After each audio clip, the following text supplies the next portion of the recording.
na ningependa tuweze kufahamu kwamba tetenus ni nini. Tukizungumzia swala la tetanus ni ugonjwa wa hatari. Ni ugonjwa wa hatari. Kwa nini tunasema ni ugonjwa wa hatari? Ni ugonjwa unaosababishwa na bakteria.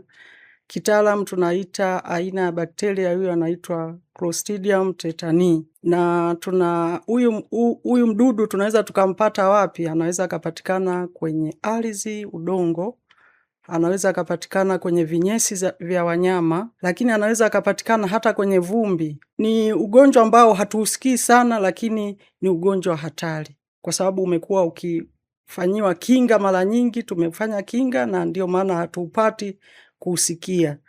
Kwa hiyo ni hatari. Kwa nini tunasema hivyo? Kwa sababu kwa huduma tunavyozitoa vituoni, tunazitoa kwa kuhakikisha wakina mama wajawazito kwanza wamekingwa, na ndio maana mama mjamzito yoyote anapewa kinga ya tetanus. Na ataipataje hii chanjo ya tetanus? Ataipata pale atakapokuwa amewahi kuanza kliniki mapema.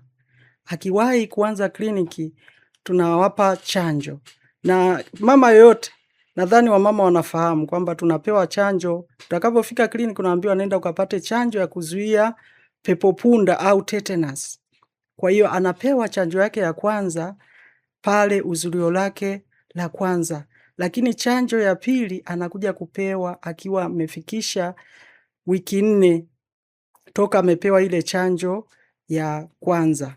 Lakini chanjo ya 3 anapewa akiwa amefikisha miezi 6 toka akiwa amepewa ile chanjo nyingine ya pili. Na chanjo ya 4 anapewa mwaka mmoja akiwa amepewa ile chanjo ya 3, na chanjo ya 5 anapewa akiwa amefikisha mwaka mmoja mwingine akiwa ameshachoma ile chanjo ya 5, yani ikiwa na maana chanjo ya 4. Kwa hiyo kwa ujumla wake anapewa chanjo 5 kwa mama mjamzito.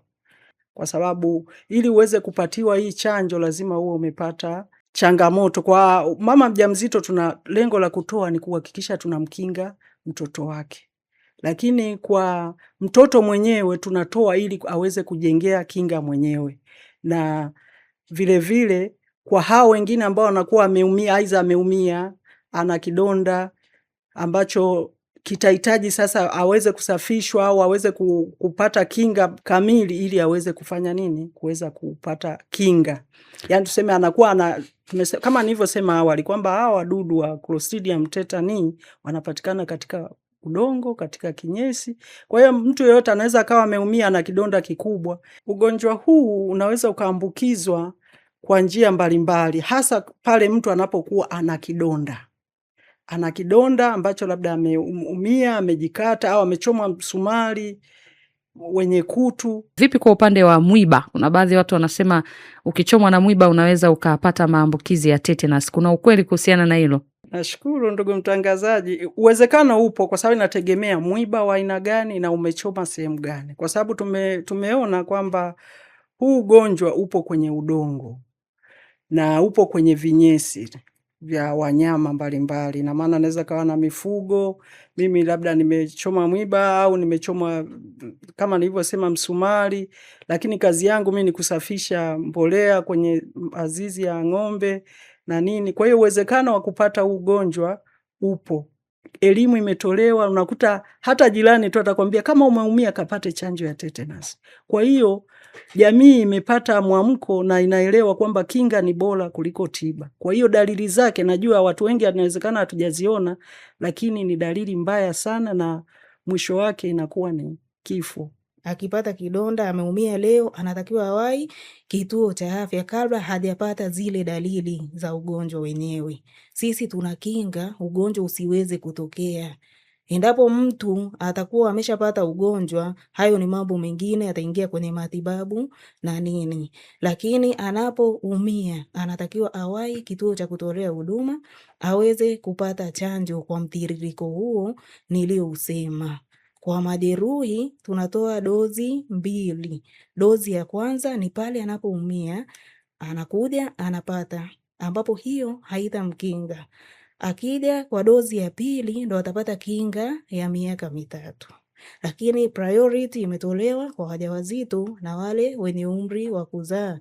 Kwa hiyo ni fursa Ndugu wasikilizaji wazingatie. Matibabu anaweza akatibiwa, lakini ugonjwa huu ni very serious, unaweza ukapelekea kifo. Matibabu yake ni gharama kubwa na matibabu yapo, lakini uwezekano wa kupona pia ni mdogo, na ndio maana chanjo zimetolewa ili mtu aweze kupata, aweze kuepuka ugonjwa, na ni bure kabisa, chanjo hazilipiwi. Sawa. Na kuna madhara yoyote ambayo yanaweza kujitokeza pale mtu ambapo amepatiwa hii chanjo? Hatusemi madhara ndugu mtangazaji, bali tunasema ni maudhi madogo madogo yanayoweza kujitokeza baada ya kupata hii chanjo. Maudhi yenyewe ni kama kupata maumivu sehemu alipochomwa, au kuvimba, au mtu anaweza akapata homa. Lakini hali hii haidumu kwa muda mrefu. Baada ya masaa 24 unakuta zile dalili zinaisha kabisa.